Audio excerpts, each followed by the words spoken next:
Hi all, my name is Priyanka. I'm a chartered accountant. I'm a faculty for financial management. So today we are discussing about working capital management. So what is working capital? Every entity, every venture, every organization requires capital to run the business. Likewise, to run the day-to-day activities, so the capital can be classified into two types. One is the capital that is required for the long-term assets, that is to purchase the long-term assets or to make the long-term investments in a company. So that's called the long-term capital of the company. And then also we need capital to run the day-to-day business activities of the company. So what is day-to-day business activities of a company? As far as the day-to-day business activities is concerned, I think we'll have to look into a small cycle. We will check into a small cycle to understand the day-to-day activities of a business cycle. So in case of a business cycle, the day-to-day business activities, we start with cash. We have cash in hand, and using this cash, we will purchase raw material, the raw material inventory. And this raw material inventory is converted into work in progress by investing some more cash, which is called the conversion cost. And this work in progress, again we will invest some more cash into it, some more investment into it, which again is the conversion cost. And when we invest more conversion cost, the work in progress turns into finished goods.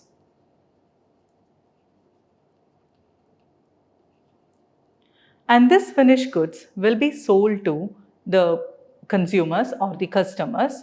And usually when we consider a bigger manufacturing enterprise or a bigger manufacturing entity, usually the sales are done on a credit basis. So we will make the sales to debtors, or through the sales we have debtors or trade receivables. And from this trade receivables, we again get cash. So this particular cycle, or this particular cycle that is happening within the organization, is called operating cycle, otherwise termed as the working capital cycle.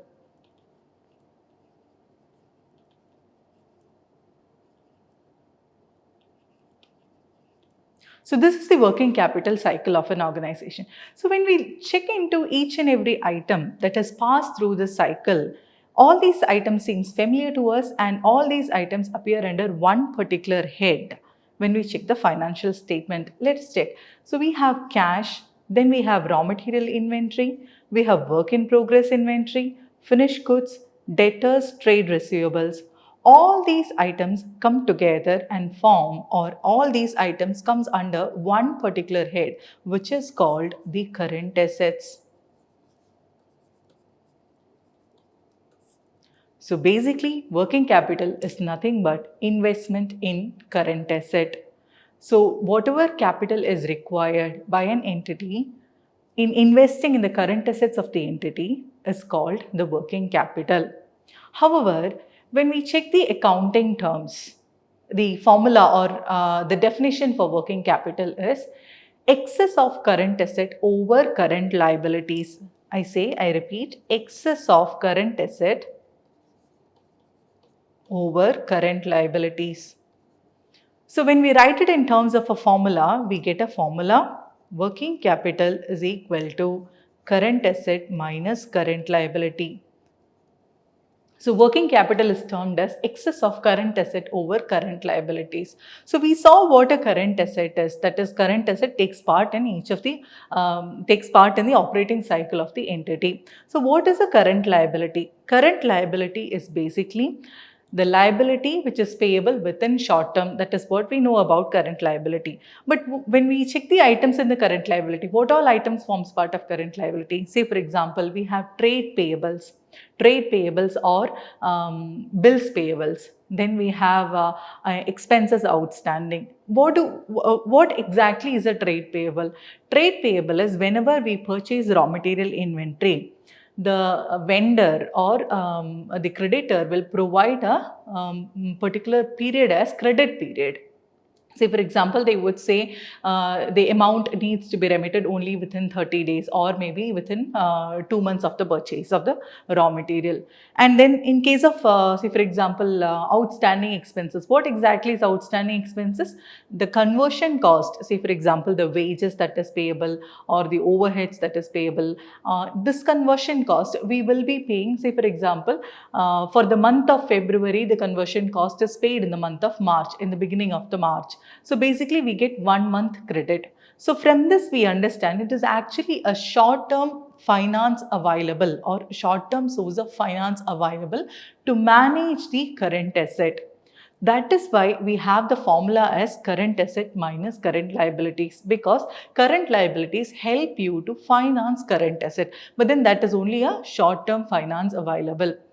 Why do we calculate working capital as current asset over current liabilities? Because whatever is met with current liability, if the current asset exceeds it, if the current asset exceeds the current liability figure, then that figure is the amount or is the value of working capital that requires to be managed using long-term finance sources of the company.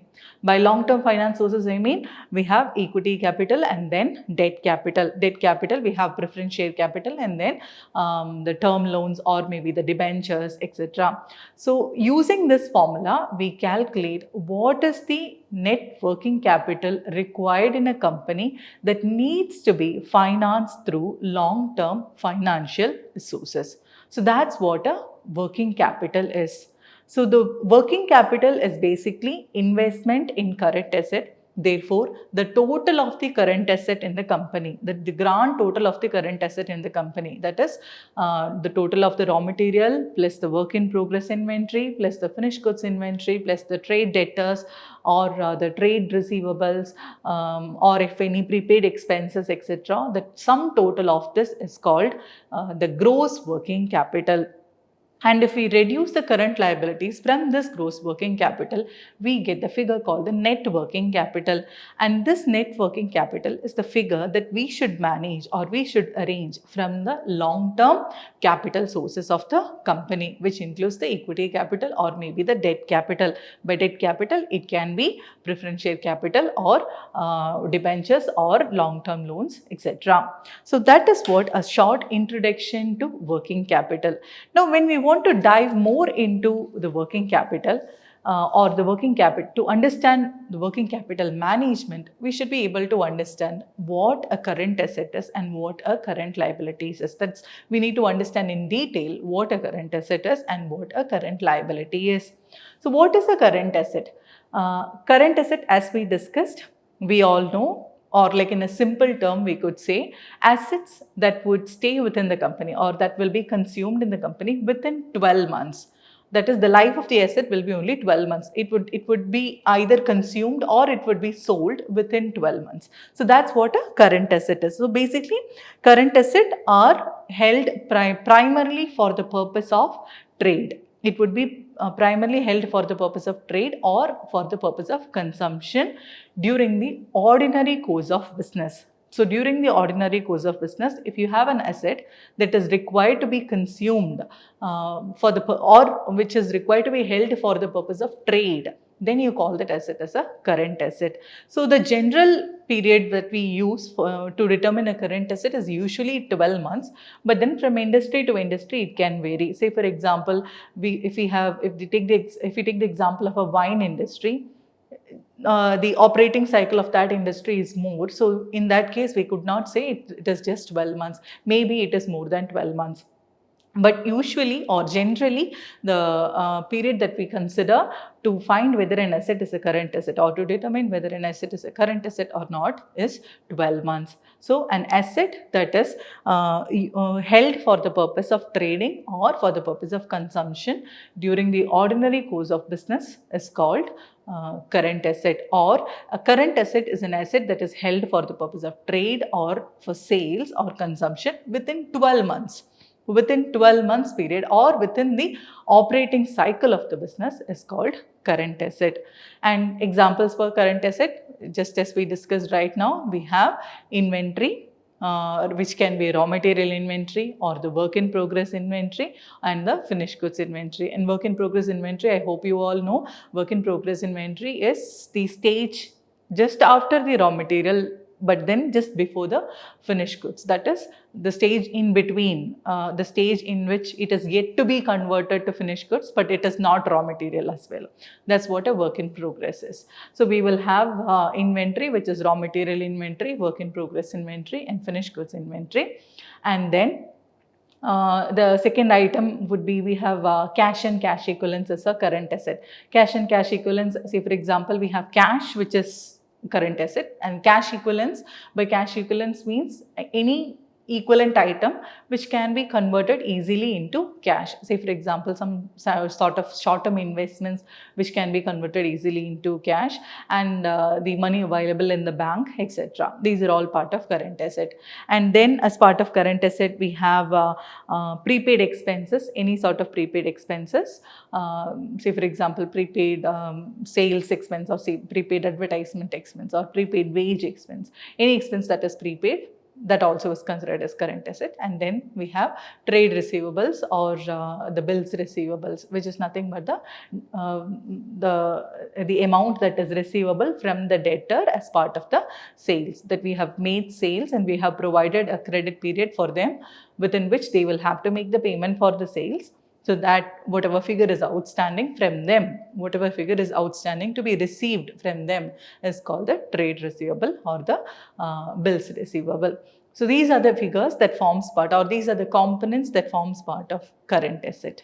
Now coming to current liabilities, as we discussed earlier, current liabilities are liabilities that needs to be paid within a 12-month period or within the operating cycle of, within one operating cycle of the entity. So as I said, the operating cycle of entity can vary from entity to entity. Therefore, generally it is 12 months for all entities, but if an entity's operating cycle is more than 12 months, then that's what we will adopt as operating cycle, or the number of months. Otherwise, generally, current liabilities are liabilities that needs to be paid off during the ordinary course of business, that is within the operating cycle, within one operating cycle of the business. That's called a current liability. And current liabilities are either paid off using the, when we say current liabilities help you to finance current asset, current liabilities are also settled using current asset. Current liabilities are also settled using current asset, or it is settled by creation of a new current liability. So there are two forms how we can settle the current liabilities. One is by using a current asset. We can use a current asset and settle the current liability, or we can create a new current liability to settle another current liability. So that's what a current liability is. And examples of current liabilities include, or the components of or items that are considered as current liabilities include trade payables or bills payables, which is the credit facility that we avail from the vendor from whom we purchase the raw material or from whom we avail services.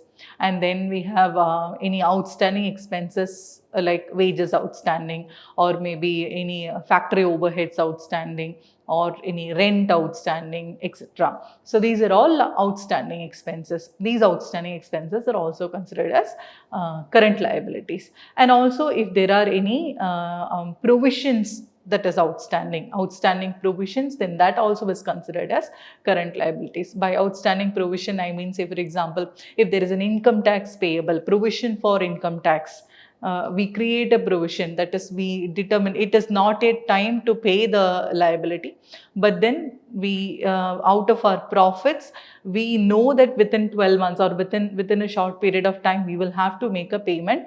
Therefore, out of our profits, right now itself, we create a provision for that particular expense, which will be due only in 4 months or 5 months, or maybe within 12 months period. So if there is any such kind of a provision, then that also is considered as current liability.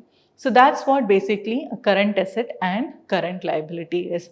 So we discussed right now what a working capital is, what a current asset is, and what a current liability is. So as I told you, working capital is basically investment in current asset. That is the capital required by an entity to run the day-to-day activities of the entity, to manage the day-to-day activities of the entity. However, in accounting terms, working capital is computed as, or working capital is defined as, excess of current asset over current liabilities. Therefore, the formula is working capital is equal to current asset minus current liability. And why the formula? That is because current liabilities help you, or current liability is a short-term finance facility available to meet the current asset requirements.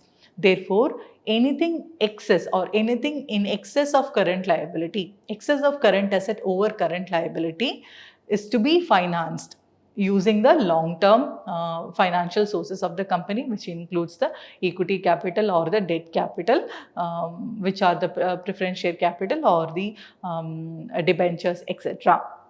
So that is how we compute the working capital requirement. And for working capital, to find this working capital requirement, we need to know what a current asset is, what a current liability is. So current asset is basically asset which is used in the ordinary course of the business, and which will be consumed within one operating cycle of the business. And examples include a trade receivable, or a cash equivalent, inventory, which can be raw material inventory or finished goods inventory or work in progress inventory. And if there are any prepaid expenses, that also is considered as a current asset. And current asset are held in the business for the purpose of consumption or for the purpose of trade within the operating cycle or within 12 months period, in case of during the ordinary course of the business.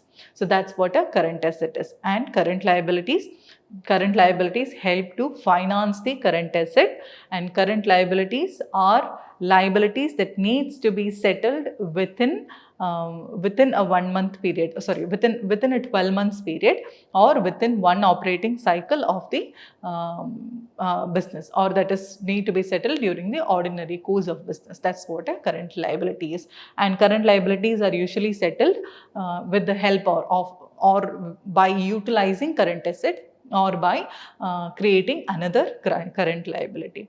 So examples of current liabilities include any trade payables or outstanding expenses, or any provision of expenses.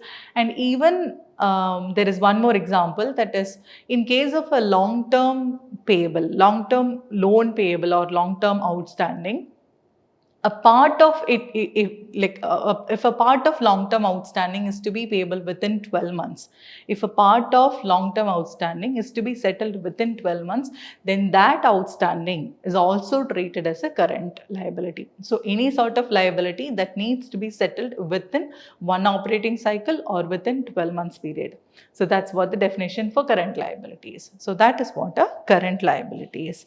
So having understood what a current asset is and what a current liability is, I think we can try and solve one problem on how to compute the working capital. So as I told you, it is very simple. Working capital, when we say it is very simple, but then calculation of working capital is simply current asset minus current liability. When we say it, we can say it just simply current asset minus current liability. But how do we find this current asset and how do we find the current liability is the challenge. You may think, is it not easier, because we could find the current asset and the current liability figures from the balance sheet. These are all figures available from the balance sheet. But no, it is not always available in the balance sheet, because we could not wait until a balance sheet is ready to find what the current asset is and what the current liability is, and thereby to estimate the working capital, because working capital is required for the purpose of running of the business, to do the day-to-day activities of the business. So basically you need it even before the start of a financial year. So how can you wait until the end of the financial year to find what the current asset and current liability is, or to wait until a financial statement is drawn to find the current asset and current liability? No, that is not how it works. The biggest challenge in computation of working capital is to estimate what a current asset and current liability is. So that's what we do. We estimate and we find, using our normal operating cycle or using our experience, we find what is our current asset, what is our current liability, and then we find what is the working capital requirement of a business for the upcoming year or for the upcoming period. So for this, for example, when I say we need to find or we need to estimate the working capital or estimate the current asset, what I actually mean is, say for example, we know what is our operating cycle and we know what is the raw material required for our business. So we also know what is the usual period during which we hold the inventory. So say for example, if we know what is the total raw material consumption for a particular period, or what is the consumption that we require for a particular period, and we know what is the quantity of raw material that we are holding. Say for example, we could say like the raw materials are held for 2 months, raw materials are held in equivalent to 2 months consumption. So we can arrive arrive a strategy, or we can use our strategy to find what is the current, each of the current assets. Say for example, the usual terms of credit facility that we provide to our customer is 2 months credit period. So then if we know the sales figure, the total sales figure, so using that sales figure, we can compute what is the debtors outstanding. That is 2 months of the sale would still be outstanding. So if we arrive at the 2 month sale, then we can easily find what the debtors is. So that is the biggest challenge in calculating the working capital. But however, it is not just working capital computation that we would be concentrating on. We will also have to know what is working capital management. Working capital management includes management of each and every items considered for computation of working capital, which includes each and every item in the current asset and each and every item in the current liabilities. But we'll get into it later. Right now, we will try and solve one particular problem on how to compute a working capital requirement of an entity. So for this purpose,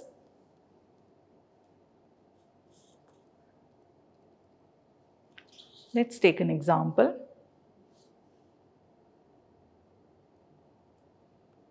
So this is one example we have here. In this question, from the following figures of Mrs. X Limited, calculate the net working capital requirement. So we need to calculate the net working capital requirement. Let's see what all figures are provided. They have provided us sales at 2 months credit. Sales at 2 months credit is 36 lakhs. So this should be the total sales, and they have provided information that it is sold at 2 months credit. So using this figure, we can actually calculate the debtors, but let's see if they have provided additional information to calculate the debtors.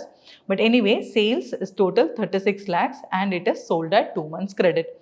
Then materials consumed, suppliers extend 2 months credit. So the total material consumed is 9 lakhs.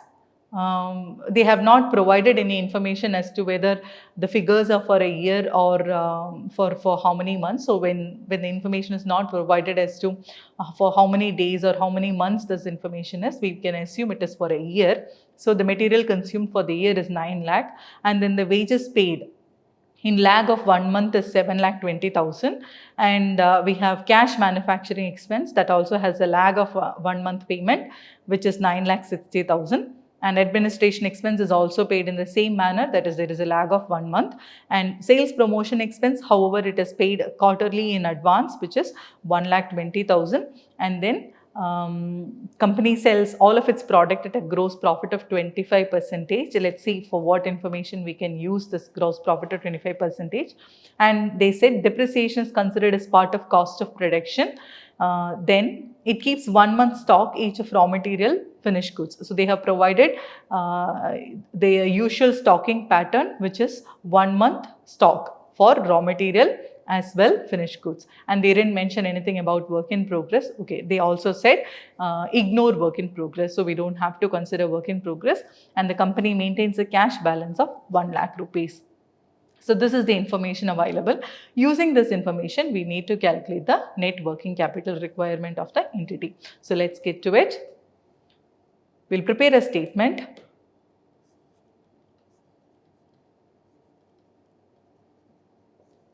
Statement showing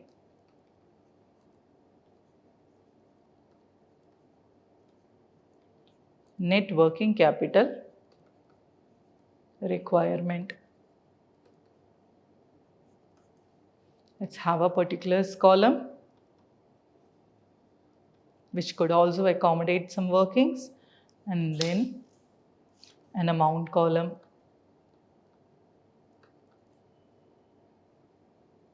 So starting. So this is calculation of net working capital. So we should start with current asset. So item A, I need to find what are all the current assets.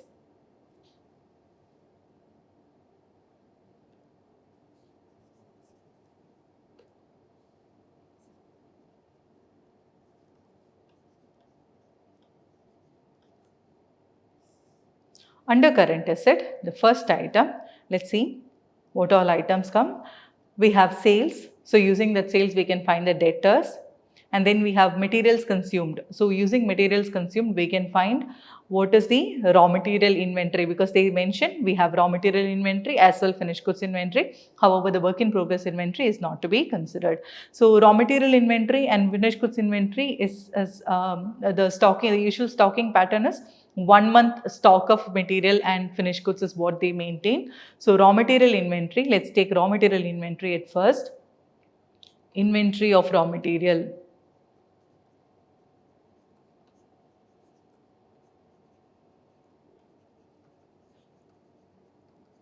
Inventory of raw material. How do we calculate the inventory of raw material?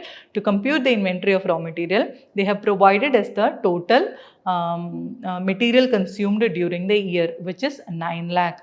So if 9 lakh is the total material consumption required, and they said 1 month stock of raw material and finished goods, which means of the total consumption, that is out of the 9 lakh, 1 month equivalent is what they maintain as raw material inventory. So inventory of raw material, the calculation would be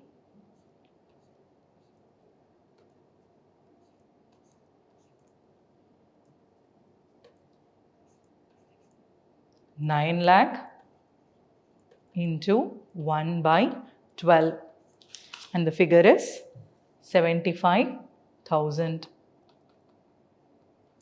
We have 75,000 of inventory of raw material. So we got the first item under current asset, which is inventory of raw material. The second item we would consider is inventory of finished goods.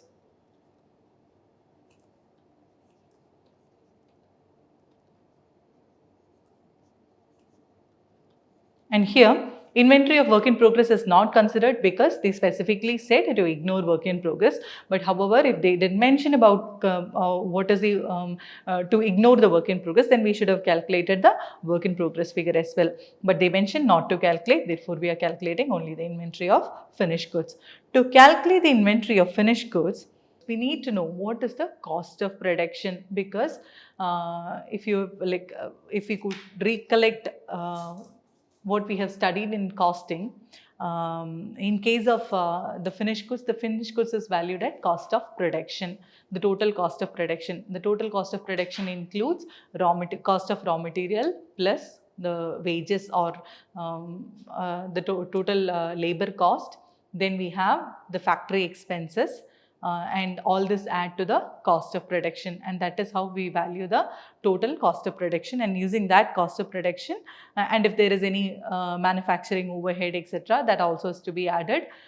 So to each item, we have a particular figure which we use for the purpose of calculating the inventory at that particular level. So to calculate the finished goods, we use the total cost of production. So we need to find what is the total cost of production to understand or to calculate what would be the total inventory of finished goods. So here, to calculate the cost of production, at first we have materials consumed. So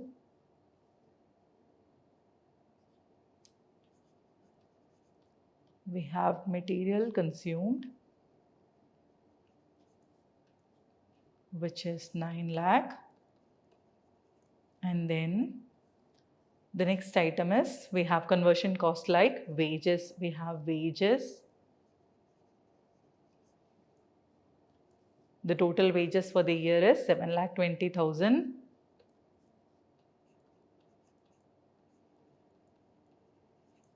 And then we have, apart from wages, we have cash manufacturing expense, administration expense. Administration expense will not be considered as part of cost of production. Therefore, we won't consider administration expense. However, manufacturing expense is to be considered.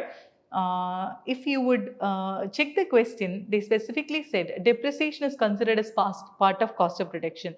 However, we are calculating the working capital requirement. To calculate the working capital requirement, we usually use the cash method. Okay, so here what we do is we will ignore whatever a non-cash item, whatever sort of non-cash items are there. Say for example, if there is any profit unrealized in case of debtors, that will not be considered.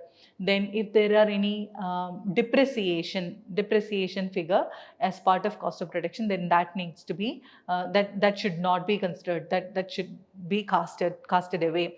So here in this case, they specifically said it is cash manufacturing expense. So we are on safe side. That is, it is just cash manufacturing expense. It doesn't include any part of depreciation, and they didn't provide the figure of depreciation. Had it been they mentioned it was just manufacturing expense, then we should have found the figure for depreciation, and if the figure for depreciation is not available, then we should have provided a note for the same. So here the manufacturing expense doesn't include any depreciation, so we need to just take the cash manufacturing expense. So cash manufacturing expense,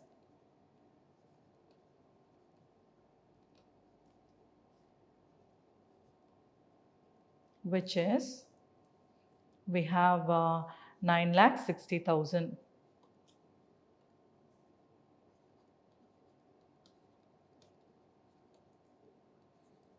I think we have covered all of the cost of production, which is we have materials consumed, we have wages, and we have cash manufacturing expense. Administration expense and sales promotion expense will not be considered as part of cost of production. Therefore, we have to take the total. And now when we total it, we get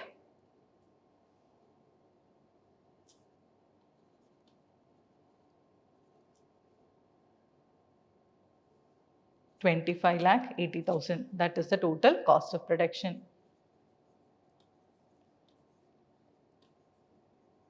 The total cost of production is 25,80,000. So now we need to find the inventory. To find the inventory, we have stocking period. The stocking period is mentioned as 1 month. Therefore, inventory is 25,80,000 into 1/12. So that is 2,15,000. That's what the value of finished goods or the inventory of finished goods.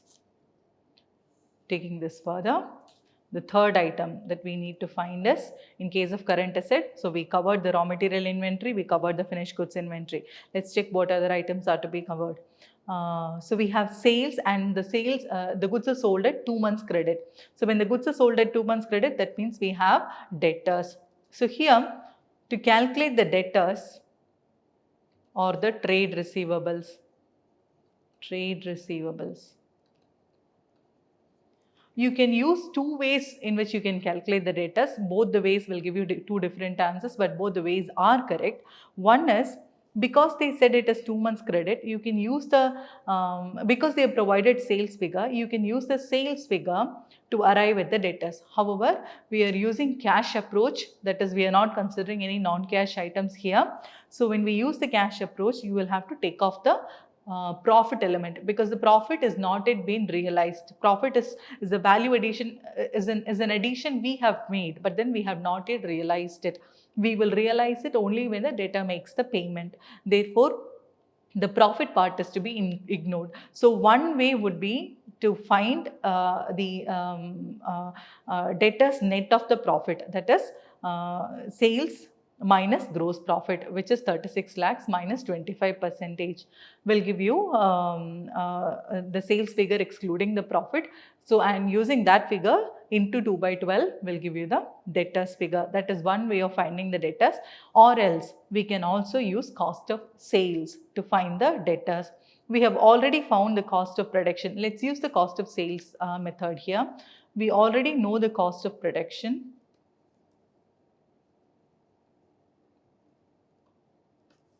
which is 25 lakh 80,000. To this, add administration expense, which is 2 lakh 40,000.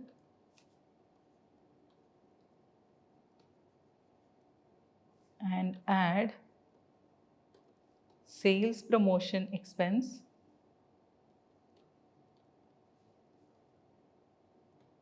which is 1 lakh 20,000.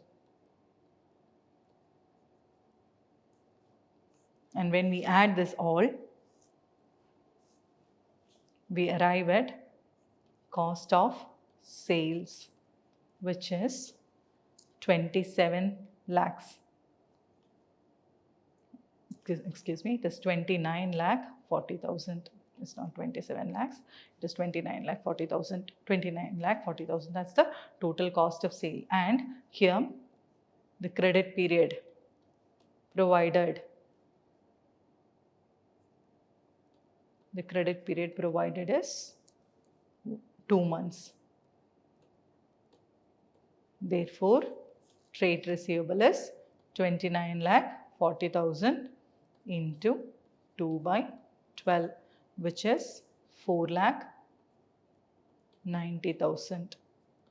Okay, so this is one way of calculating the trade receivables. As I told you, you can also calculate it as, take the sales figure, which is 36 lakhs, take off the profit, which is 25%, and you arrive at the cost of sales. That also is cost of sales, but then the figure would be different.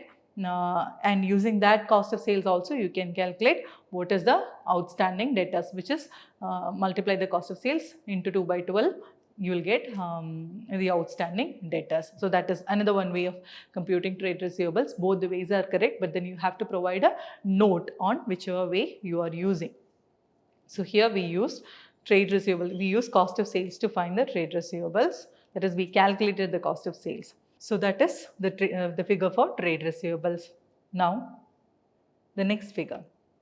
The next item what we have is, there is a prepaid sales promotion expense, that is, it is paid in advance.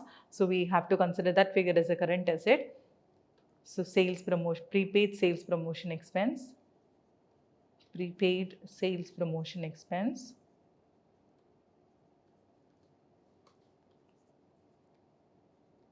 And it is paid in advance on a quarterly basis. The total figure is 1,20,000. So 1,20,000 into 1 by 4. There are 4 quarters. So the figure is 30,000 rupees. And now we'll have to check if there are any other items left out in current asset. So we have covered the debtors, we have covered the materials, stock of raw materials, stock of finished goods inventory, and then we considered the sales promotion expenses, which is paid in advance, and we have a cash balance. There is a cash balance to be maintained in the company, which is 1 lakh rupees. So the next item to be considered as part of current asset is cash balance, which is provided 1 lakh rupees. So now we can find the total of the current asset. Total current asset or the gross working capital, and let's name it as A.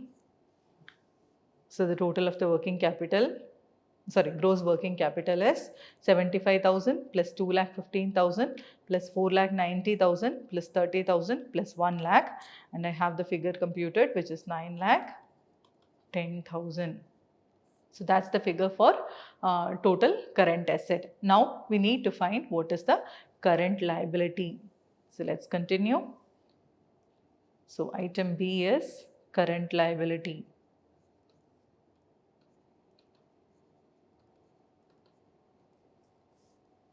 Under current liability, the first item obviously would be trade payables.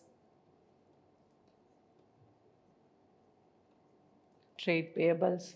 So here the trade payables is with respect to material purchase. So they have provided the materials consumed figure. They did not, however, provide the figure for material purchase. So here we have to we can take two ways. One is we can either assume the material consumption itself as the material purchase, or we can assume we can consider the stock of raw material as well, that is material consumption. We can using the material consumption and the stock of raw material, we can compute the purchase of raw material. So here in this case, I am not complicating it much. We are just using the material consumed. We will just assume that itself is the purchase figure. That is, we can assume the opening inventory and the closing inventory are same figure. So when the opening inventory and closing inventory are same figure, then the purchase is equal to consumption. So here material consumed is provided, which is 9 lakh. The same is what I am assuming as material purchased. So the purchase figure is 9 lakh rupees.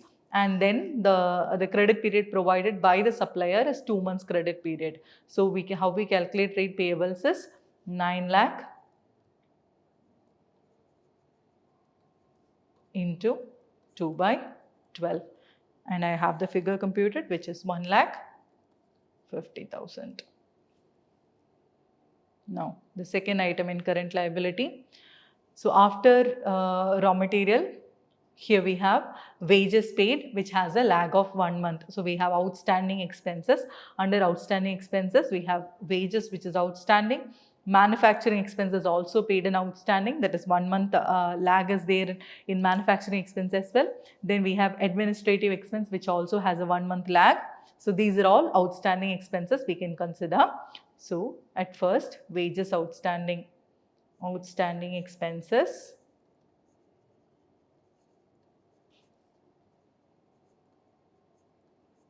Under that, A, wages outstanding. Wages outstanding, the total wages figure is 7,20,000. 7,20,000. 1 month payment is outstanding, which is 60,000. The next one, we have manufacturing expense, which also has a 1 month lag, which is 9,60,000.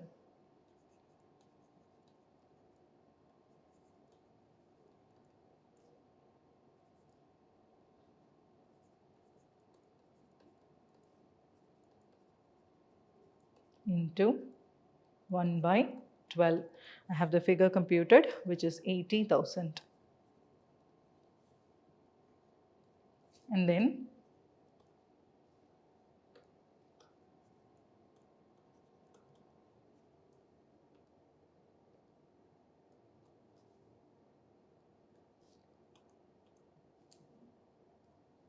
we have administration expense outstanding, which is the total administration expense is 2,40,000, and that also has a 1 month lag in payment. 2,40,000 into 1 by 12, which is 20,000. So the total is 1,60,000. And we'll have to see if there are any other current liabilities. So we have sales promotion expense, but that is a prepaid expense, which we have considered as part of current asset. And the gross profit figure is no more required because we computed debtors using the cost of sales method. And depreciation we don't have to consider because this is a cash approach. And 1 month stock of raw material, finished goods, that information is already used, and cash balance is also considered. So I think that's it. So we'll find the total of the current liabilities now. Total current liabilities.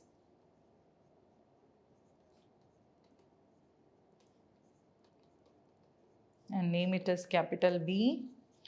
The total current liabilities is 3,10,000. So now we have the current asset figure as well the current liabilities figure. So now it's easy for us to calculate the working capital. Therefore, net working capital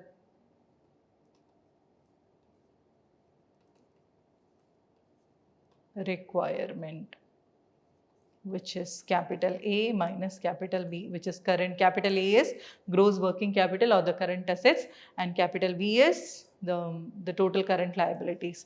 So it is 9,10,000 minus 3,10,000, which is 6 lakhs. And that's how we calculate the net working capital. So now we would have understood it is not just easy to simply calculate current asset minus current liability. We need to find each and every figure of current asset and each and every figure of current liability. So this is just a sample illustration that I have provided you, and we will do like more detailed problems or more complicated problems when we meet further. So thanks to all of you.